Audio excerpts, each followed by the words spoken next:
Again, maybe your friends in the Tehran regime can tell you, because they won't tell me. Wow. Wow. How are they my friends, Michael? Is it my name? My skin color? My religion? Which one is it? I'm still waiting for any criticism of them. I'm happy to criticize them. The choice of the Iranian leaders. It's the choice of people who, whose response to public displays of homosexuality is hanging gay men from cranes. Michael, have you ever spoken out against anti-homosexual laws in Saudi Arabia or any other Gulf countries? Yes. But they're our allies.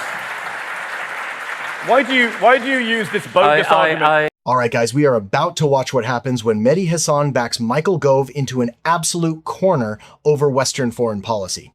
Gove tries to justify military escalation by weaponizing human rights, but Hasan drops a reality check about our own allies that completely derails the establishment script. It is a masterclass in exposing hypocrisy, but wait until you see how an unscripted audience member steps up and delivers the final, undeniable knockout blow. Before we get into the footage, make sure to hit that subscribe button right now. I'll be pausing to give my thoughts along the way, and I've got plenty more to break down at the end of the clip. Let's roll it. A president who I was not a big fan of, but did something very good in his last year in office, which the UK government also supported. I believe you were in the government that supported him when he did it, which is Barack Obama and the JCPOA, the Iran nuclear agreement, which actually put Iran's nuclear program under inspection, under control. How much uranium were they allowed to enrich under Barack Obama's deal that the British government of Theresa May supported, or David Cameron, I think it would have been still then in 2015? 3.67% was the level of enrichment that the US State Department and the IAEA signed off on under the Iran nuclear deal. Barack Obama did that deal. Donald Trump doesn't like Barack Obama, so as soon as he heard that Obama did that deal, he tore up the deal in 2018. His own defense secretary, James Mattis, said, don't do it, it's working. Some Israeli general said, don't tear it up. Trump tore up that deal, and that's where we end up today. That's exactly why they have nuclear enrichment at 60%, 400 kilograms of it. The entire crisis in Iran was created by a reckless, impulsive Trump throwing away that document that Barack Obama and the British government worked on. You were in the government. How can you blame America for tore up Iran the deal. enriching uranium? Because there was a deal. Choice of the, Michael, have you ever spoken out against anti-homosexual laws in Saudi Arabia or any other Gulf countries? Yes. But they're our allies. Why do you use this bogus argument? The British government allies perfectly fine with lots of repressive governments who treat gay people badly. You know it and I know. I am more than happy to, whether it's Uganda or Saudi Arabia. But I'm merely pointing out so we bombing Saudi Arabia? The Iranian government that so many people are anxious to find excuses for. Michael, should we bomb Saudi Arabia? Also one.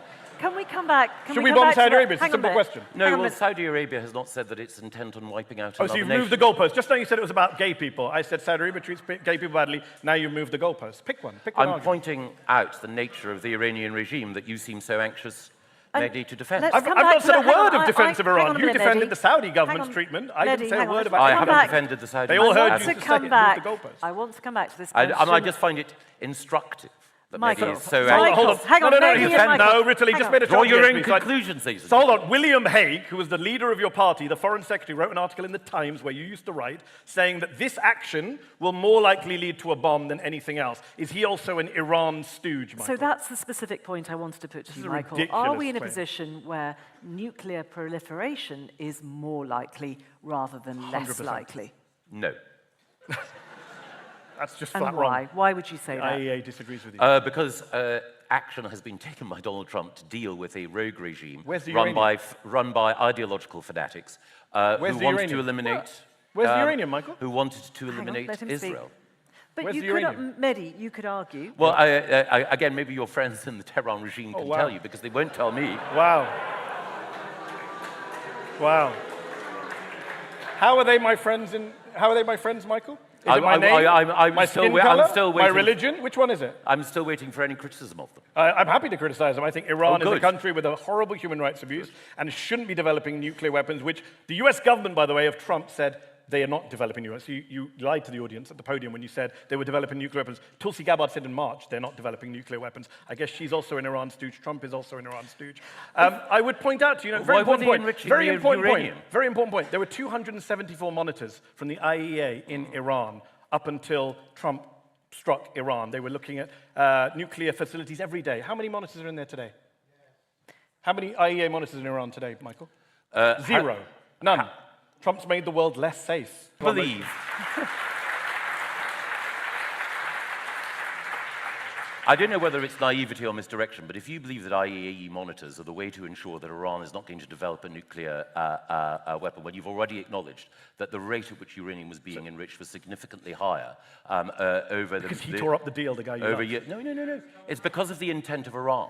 It is because of the intent of that that regime. You have to acknowledge that what we've seen, with or without Trump, is the limits of multilateral organizations. How? And actually, you've got a president who is willing to grasp difficult issues and take them in a direction of his choosing. Richard, I respect that you're the moderator and you have to ask that question, but you know very well, every non-proliferation expert agrees that those strikes did not help with non-proliferation. The IAEA have come out and said it didn't help.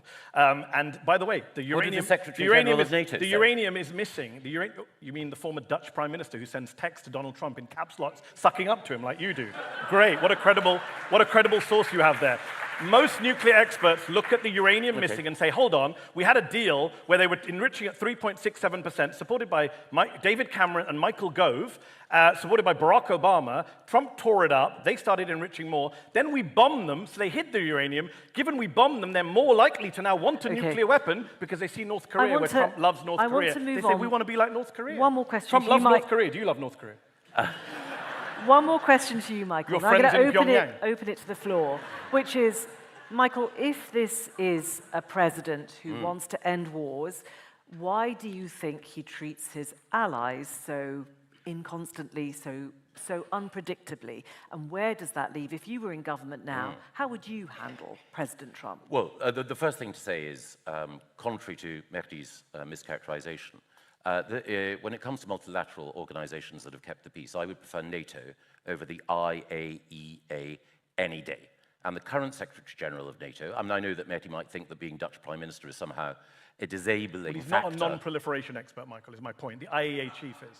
Well, NATO has more successfully kept the peace than the IAEA for decades. Well, the IAEA and I think right that the Secretary General of NATO may know rather more about diplomacy in the military than either Mehdi or I, and it's his conclusion that the strike on Iran made the world safer. So and if you could answer the question, if you were in government now, how would you deal with a president who is not always very kind, to put it politely, to his allies? In the same way as I would have treated President Obama or President Clinton or President Nixon or any US president. You have to recognize that an American president is naturally going to pursue the national interest of their own nation. And where someone is leading that country who is inclined to be in the historic tradition of an ally, work with them, but where you disagree, say so. Okay, now I'm going to open it up to all of you for questions. I know there's lots of real passion out there. Please ask questions, don't want speeches. Michael has to go at 7:30, so if you've got a question specifically for him, that would be great. I'll begin with those. I'm going to start, I can see a couple of hands up on the right-hand side, so I'm going to start over here. I think you're going to go to the first one. There's a couple at the back there, and then we'll go round. And I know you guys, I will come to you up there as well. I'm going to take two, yes. Thank you very much. My question is for Michael, who mentioned Iranian gays. You said that the Iranian regime treating them badly. Yes, very badly, even sometimes put them in the jail. And during this strike, Israeli government striked Iranian prisons. During the visit time, killed most than 50 persons in one go. Most of them, the families, and they were LGBTQ community. How killing gays are helping them? How you're mentioning Iranian gays now in this conversation? Okay. And there's a question at the back there as well. If you can ask questions, that would be great. There's a gentleman with his hand up right there.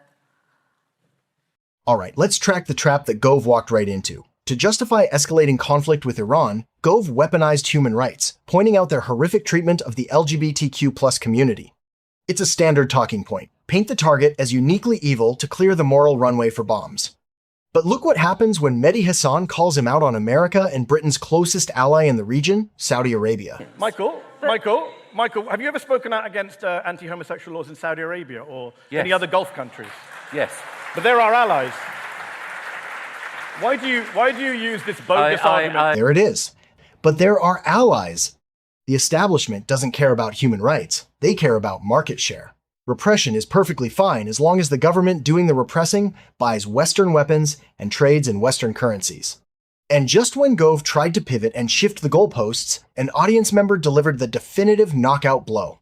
She brought up the reality of Western-backed airstrikes hitting prisons and killing the exact marginalized people Gove claimed he wanted to protect. She asked the one question the establishment can never answer. How does killing them with bombs help them? Silence. Total, suffocating silence. The room went cold because Gove's entire job is to act as the moral shield for a corporate war machine that is currently cashing in on a record-breaking jackpot. While he is stammering about stability on your television, the global arms trade is seeing unprecedented numbers. Global defense revenues have officially shattered the $679 billion threshold, the highest level of war profiteering ever recorded in human history. Defense giants like RTX, formerly Raytheon, are scaling up missile production to over 1,000 units per year. To keep those profit margins soaring, they need the exact threats and enemies that politicians like Gove are paid to hype up on the nightly news. Mr. Gove, do you wish you'd properly prepared for this debate now?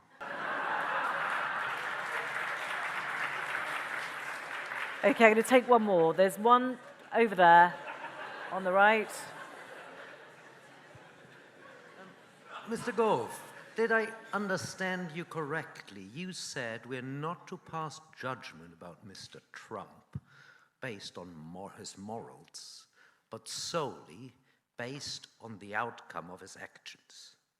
Is that now, with all the talk about shared value, is that now your view? Morality does a lot of heavy lifting here. Is it an irrelevance, in your opinion, whether a leader of a nation has respect for the rule of law and whether he is a man of integrity? Okay, thank you. Michael. Well, on those 3 points, on the first point, it is the case that the Iranian regime has done terrible things to its people, which is why almost every Iranian diaspora organization wants to see it go, and why there was such widespread support for what was, as Mehdi points out, an American assault against Iran, but one which was cheered on the streets by Iranian refugees worldwide. On the second point, I'm prepared for anything, even the criticism that comes from people who disagree with me profoundly. And on the third point, when we're thinking about foreign affairs and diplomacy, of course one can think about a moral dimension, but inevitably, when we're judging whether or not the world is a safer place, one has to look at consequences, events, and numbers rather than passing a moral judgment, because there are very, very few world leaders whom one would happily consider to be eligible either to be one's confessor or one's brother, or whom one would wish to see come home and marry into one's family. It's in the nature of world leaders that they operate, particularly when it comes to diplomacy and conflict, in a morally compromised world. What we therefore need to do is to look clearly at what the difficult alternatives are with which they are dealing, and also look at the consequences of their actions thereby. Let me respond briefly to two things. One is, on the morality point, I actually agree with Michael. I don't think you can put the morality as a standard. I happen to think it is immoral the way Donald Trump behaves on the international stage when he says he refuses to call Putin a dictator but calls Zelensky a dictator. I have a problem with that. But I agree, it is about actions and consequences. Michael mentioned numbers.